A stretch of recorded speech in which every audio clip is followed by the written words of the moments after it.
Welcome to your Nexus 2 help guide. In this video, we're going to go over the capture button found in the tools pane. Within the capture button, we're going to step through all the aspects of this button, including trial type, next trial setup, data source setup, auto capture setup, post-capture pipeline setup, and capture.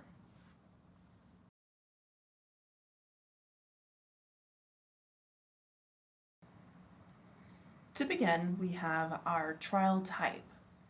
Very similar to our Resources pane Systems tab, where we can have a variety of different system files. Over here in our Tools pane Capture button, we can have a variety of different trial types. So anything that we customize below, such as in the data source setup, the auto capture setup, etc., we can classify as a specific trial type.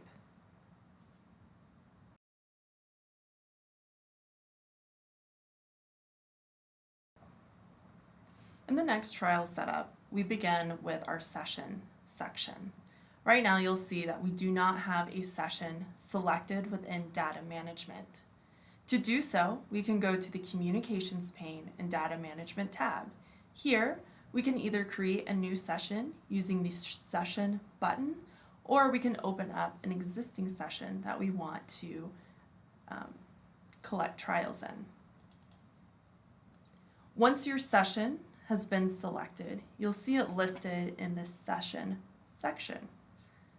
Next thing that we'll want to do is change our trial name. The trial name by default will be the session name with 01 appended to the end. In this case, I'm going to change my trial name to Training 01.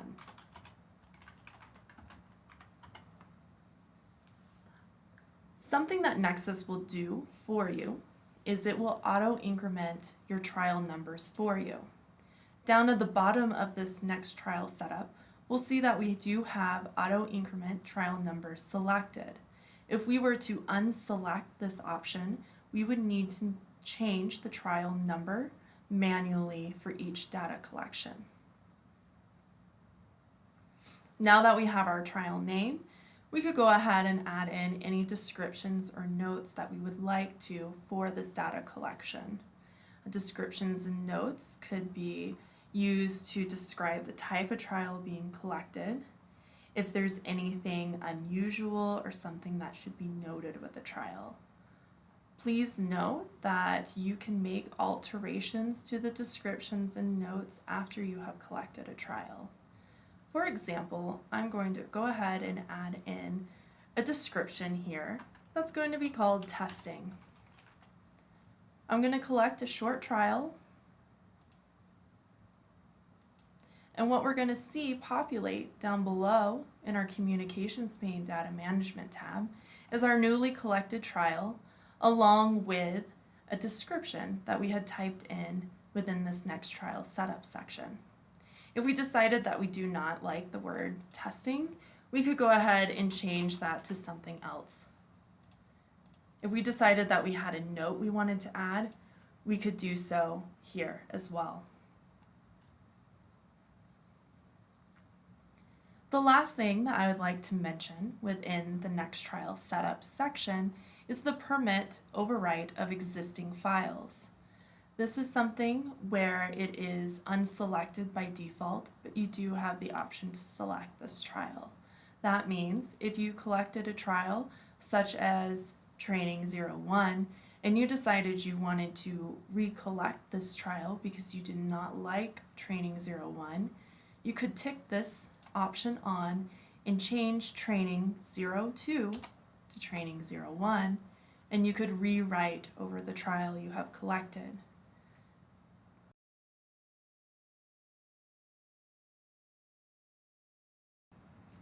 The data source setup section is where you get to pick and choose which sources you would like to collect data from within this trial type.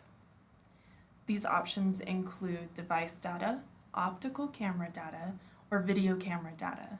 Device data includes any analog or digital devices that you have set up within the Resources pane and Systems tab. For example, this could include EMG or force plates. Your optical camera data would be your Vantage or your Vero cameras. And lastly, your video camera data would be any video cameras that you have set up within the Resources pane Systems tab, including the View cameras or Bosler cameras. Depending on what you have connected to your system that day is what you are allowed to select or deselect. For example, I do not have any devices or video cameras selected, so I don't have the option to tick or untick them from this section. The only option I have is to unselect or select the optical camera data. You can pick and choose any of these combinations depending on what you have connected to your system that day.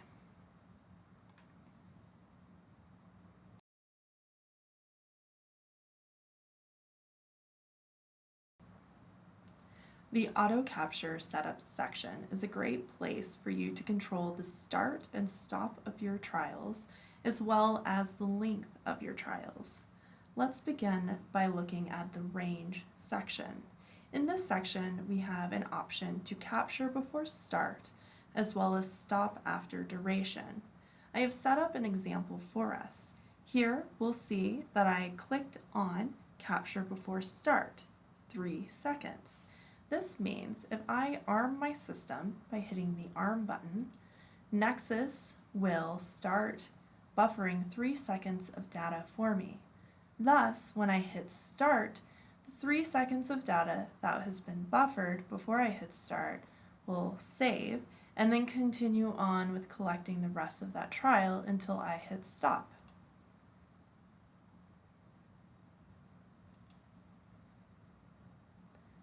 If I want to control how long my trial is, I could go ahead and toggle on Stop After Duration. This is the duration of your entire trial. So for example, I'm going to go ahead and change from 1 second to 10 seconds. This means if I still have my Capture Before Start ticked on and I arm my system, I will have 3 seconds of data saved once I hit start, and then I will collect an additional 7 seconds of data after I hit start, for a total of 10 seconds of information. Feel free to customize these options as you see fit. Within our triggers, we can see 2 options: Start on Labeling Percentage and Stop on Labeling Percentage. This labeling is based upon the template that you have attached to your calibrated subject. A good use case of this is a subject that is walking through the volume, that is, into the volume and back out of the volume. If you would like Nexus to start automatically for you, you can tick on the Start on Labeling Percentage and pick what percentage makes sense for your data. In this case, Nexus will not start data collection until 90% of my subject is labeled. If we would also like Nexus to stop automatically for us based on labeling, we can tick on Stop on Labeling Percentage. In this case, Nexus will stop data collection when only 65% of my subject is labeled. This is a good way for you to auto-crop your trial based on when your subject is in the volume.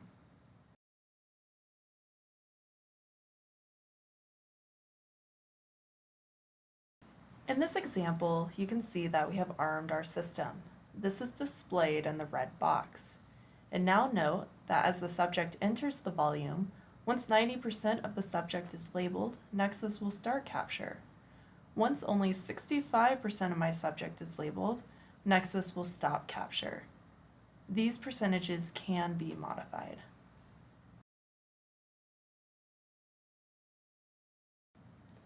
Within the advanced properties, we can see several other options. The first item we see is Start and Stop on Remote Trigger. This remote trigger can be a signal coming from your Lock Plus. The remote trigger could also be a monitor you created from the Monitors tab. Next, we have Start and Stop on Timecode. If you have a timecode generator connected to your Lock Plus, you can go ahead and start Nexus based on timecode. The user case within life sciences for timecode is very low. For more information, please reach out to the support team. The last option we have is to start and stop over the network using UDPs. In this case, you would be broadcasting the signal over a network to either start or stop Nexus. Another item to note within the auto capture setup is the ARM button. If Nexus is waiting for a trigger to start or stop data collection, you'll want to arm your system. Nexus will then be armed and waiting for said signal to start/stop your trial. Note the lock icon to the right of ARM. If this is selected, Nexus will automatically arm as soon as data collection is stopped, thus waiting for the trigger again to start or stop your data collection.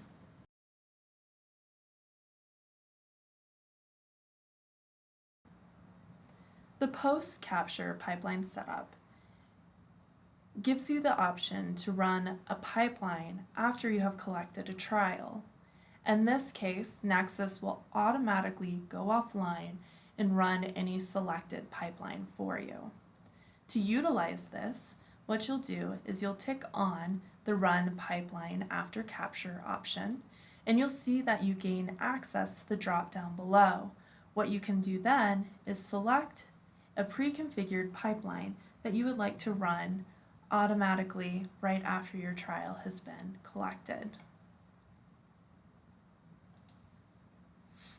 Please note that if you do have this option selected, every time Nexus collects a trial, you will be taken offline and it will run this pipeline operation.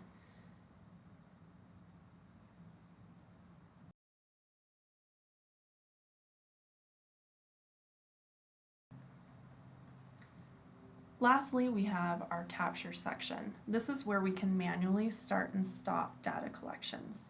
There's a couple items I'd like to point out.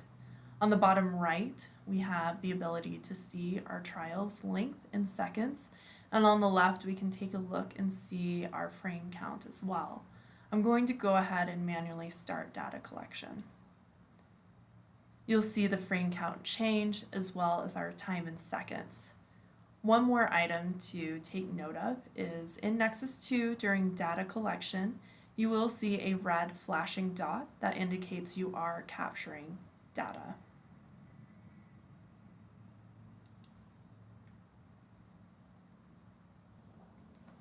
Thank you for watching this video. As always, if you have any questions about your hardware or software, please do not hesitate to contact us at support@vicon.com.